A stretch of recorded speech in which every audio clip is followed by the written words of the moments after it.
Oi, gente, aqui é o Gustavo da 26 e hoje eu vou fazer uma aula para vocês de antibióticos, focando aonde? Nos inibidores da síntese proteica, tá? Aqui vamos para mais uma etapa, mais um mecanismo de ação dos antibióticos. Então, o que a gente vai ver nessa aula? Eu quero relembrar com vocês a síntese proteica e eu quero que vocês entendam as 4 principais classes que vão atuar nessa via. Eu fiz aqui um código de cores e o vermelho nós vamos trabalhar com o contexto. Então, fisiologia e ribossomos eu botei tudo em vermelho. As tetraciclinas e os aminoglicosídeos que atuam na subunidade 30S do ribossomo eu botei em verde. E os macrolídeos e o clorofenicol botei em amarelo, que são da 50S, tá bom? E eu deixei uma observação aqui, que o conteúdo de antibióticos ele é muito mais profundo do que o lecionado na cadeira de farmaco. E independente de ser da enfermagem ou ser da medicina, é muito pouco tempo para dar antibióticos e todo esse mundo, tá? Então, a prescrição em si dos antibióticos ele varia demais, tanto com a experiência profissional, quanto os costumes do hospital, quanto condutas erradas, né? Médico que prescreve antibiótico quando não precisa, ou prescreve antibiótico errado, forte demais, que não pega bactéria, provável que seja a que está causando a infecção. Além disso, por que ele tem tanto problema então? Porque os antibióticos têm que considerar duas fisiologias distintas. Tem que considerar a da bactéria e a do ser humano. Tem que querer matar a bactéria e manter o ser humano vivo com o mínimo de efeitos colaterais possível. E além disso, quando tu entende o antibiótico, tu entende a bactéria, ela vai lá e muta e fica resistente agora ao teu antibiótico. Então tu tem que querer trocar e pegar um diferente mais forte ou com um mecanismo de ação que ela não esteja preparada. Falando agora especificamente da síntese proteica.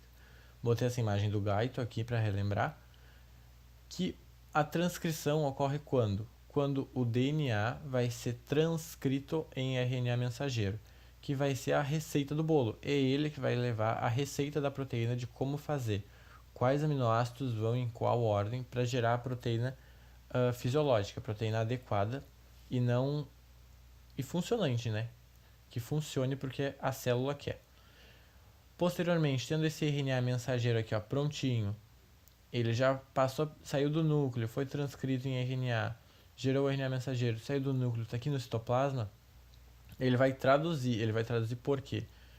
Vai gerar uma proteína, ele vai passar pelo ribossomo, vai juntar aminoácido por aminoácido e vai sair a cadeia polipeptídica da proteína em si, funcionante.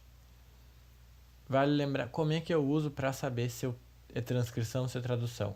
Apesar de ser conteúdo de cursinho, eu gosto de pensar como transcrição. Tu está falando de uma língua e tu está dizendo da mesma forma, então tu está na mesma língua.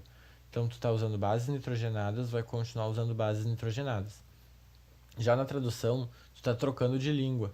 Então tu falava em bases nitrogenadas, agora tu vai falar em aminoácidos. Por isso que tu traduziu. Mas aí, olhando específico, o que é o ribossomo? O ribossomo é um emaranhado de RNA ribossomal e ele vai se agrupar, ele vai se torcer e se condensar, tá? O RNA ribossomal, e a gente dá essa forma meio de bolinhas, que é o que tu vai visualizar na microscopia eletrônica. Então ele vai se agrupar, sempre sendo em duas subunidades, e estas subunidades podem ser subdivididas em novas subunidades, mas que aqui não cabe. Então a gente trabalha como? Ribossomo tem duas subunidades, uma grande e uma pequena. O ribossomo bacteriano é o 70S, composto de uma subunidade pequenininha do 30S e da grande do 50S. Já o ribossomo humano, né, ele é o 80S, composto da unidade pequena de 40 e a unidade grande de 60. Mas agora uma dúvida que eu tinha, por que a soma não vai fechar? Porque o nome, né, o número do ribossomo, ele vai ser definido pela velocidade de sedimentação. Por isso que não tem a ver com a soma, tá? Numérica. Além disso, vale lembrar que as duas subunidades eles vão ter uma fenda onde a fita de RNA mensageiro vai se inserir, tá? Que é importante lembrar dessa fenda, porque pode ter mudanças na fenda que não deixam o RNA mensageiro entrar. Agora uma imagem, né, também do Guyton, onde tem a subunidade grande, a pequena e o RNA mensageiro sendo lido, tá? Ou seja, começa aqui e ele vai vir no sentido da seta vermelha, ele vai vir para cá, ó. Além disso, aqui em roxinho está o RNA transportador ou de transferência, que é o que vai trazer os aminoácidos para o ribossomo, e aqui está sendo gerada a cadeia polipeptídica. Outra imagem do Guyton, agora em outra visão. Aqui é a membrana da célula, aqui está a unidade grandona e a unidade pequenininha. Onde é que começa a imagem? A imagem começa aqui.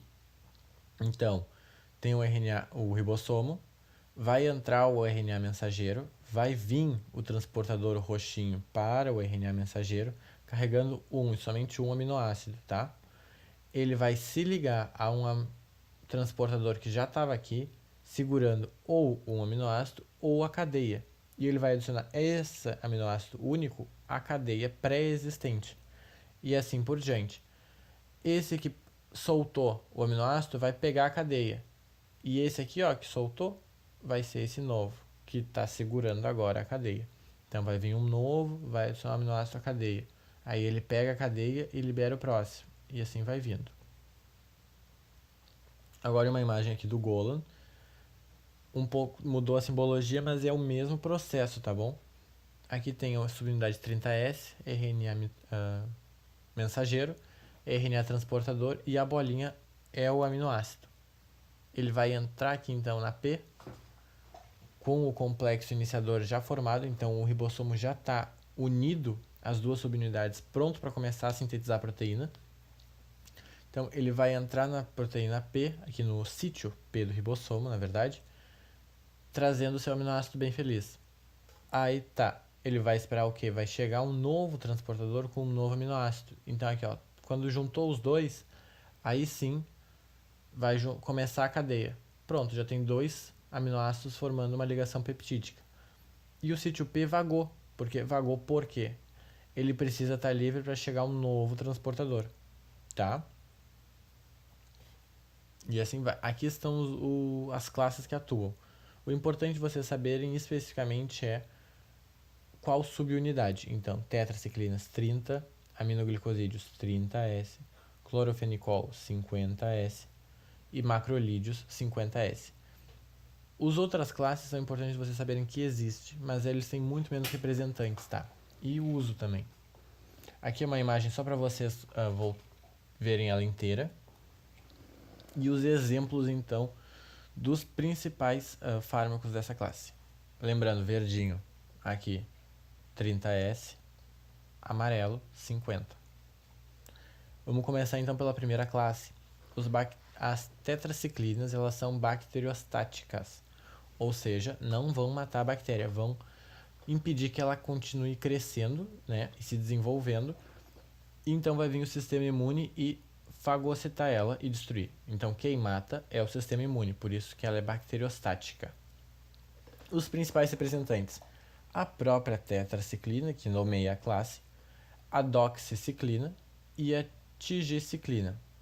Tetraciclina não é tão usada mais, a que mais é utilizada da classe é a doxiciclina. Lembrando que o sufixo delas vai ser ciclina. Mecanismo, então, vai agir na ligação do RNA transportador na unidade 30S e no RNA mensageiro. Por isso que não vai deixar essa ligação, não vai deixar o transportador vir carregando o seu aminoácido. Na farmacocinética, vai interferir com alimentos e metais da dieta e antiácidos. Por quê? Porque as tetraciclinas adoram cátions, tanto bivalentes quanto trivalentes, ou seja, adoram cálcio e magnésio. Elas vão ver o cálcio e vão se ligar, e não vão deixar tanto o cálcio ser absorvido, nem o próprio remédio, né? Nem o próprio antibiótico ser absorvido. Porque eles vão formar esse quelante, e o quelante só vai ir lá pelo trato gastrointestinal, não vão deixar eles serem absorvidos nenhum dos dois componentes. Lembra dos quelantes porque vai ser importante. Além disso, a ação delas é contra gram-positivas e gram-negativas, podem ter alguma atividade moderada contra micro-organismos sem parede celular e contra protozoários. E vale lembrar que elas estão meio em desuso. A única que ainda está na fama é a doxiciclina. E como é que as bactérias se livram delas? Então, resistência por bombas de efluxo, inativação enzimática e proteção ribossômica. Os usos clínicos são esses aí, mas o que eu quero que vocês foquem são esses 3 efeitos colaterais. 3 aqui, ó. principalmente depósito de fármacos em ossos e dentes, principalmente os que estão em formação, tá?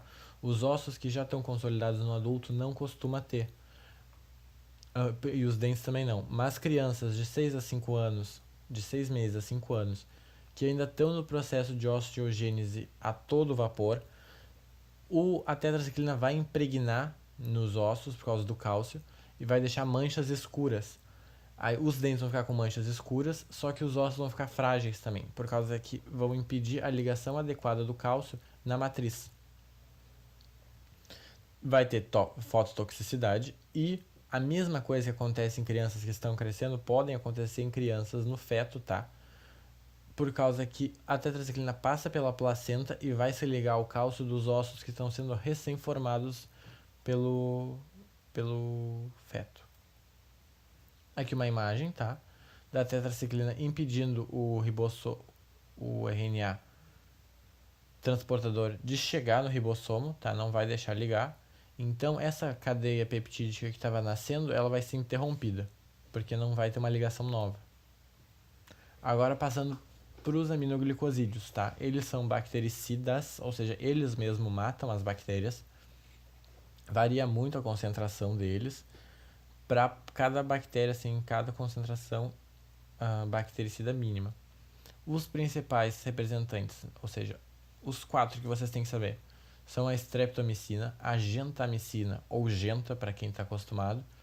Quem frequenta o hospital já sabe que a genta é muito usada para infecções intra-hospitalares. A neomicina, que é a favorita da avó de vocês, com certeza, porque é o nebacetim. Nebacetim cura tudo, segundo elas. E a tobramicina. E eu não posso dizer que o sufixo é homicina, porque é sufixo em comum com macrolídeos. Os macrolídeos também têm um nome parecido, então prestem atenção.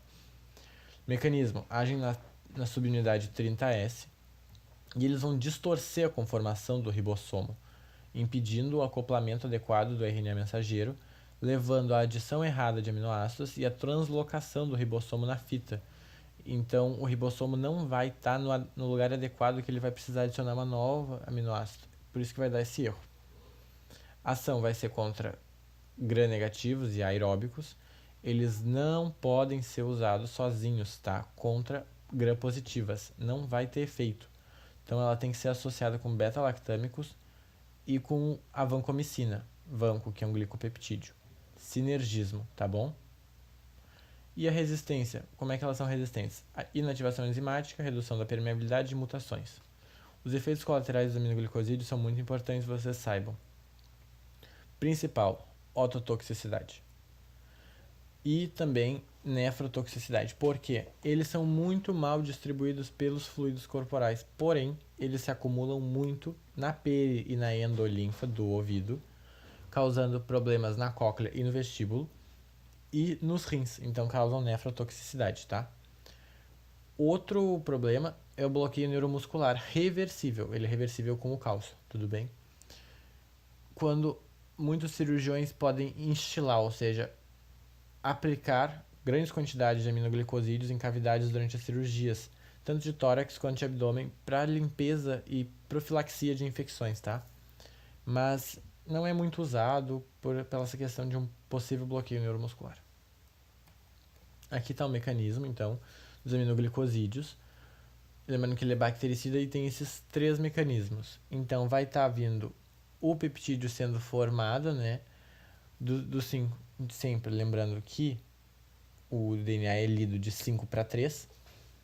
Então, ele está sendo formado e aí vem o aminoglicosídeo, esse pontinho vermelho, ó, e ele vai se ligar a 30S, 30, então é uma unidade pequena, e ele vai bloquear a iniciação da síntese proteica, vai bloquear novas adições de aminoácidos e novas ligações ribossomais, que foi o que eu falei para vocês.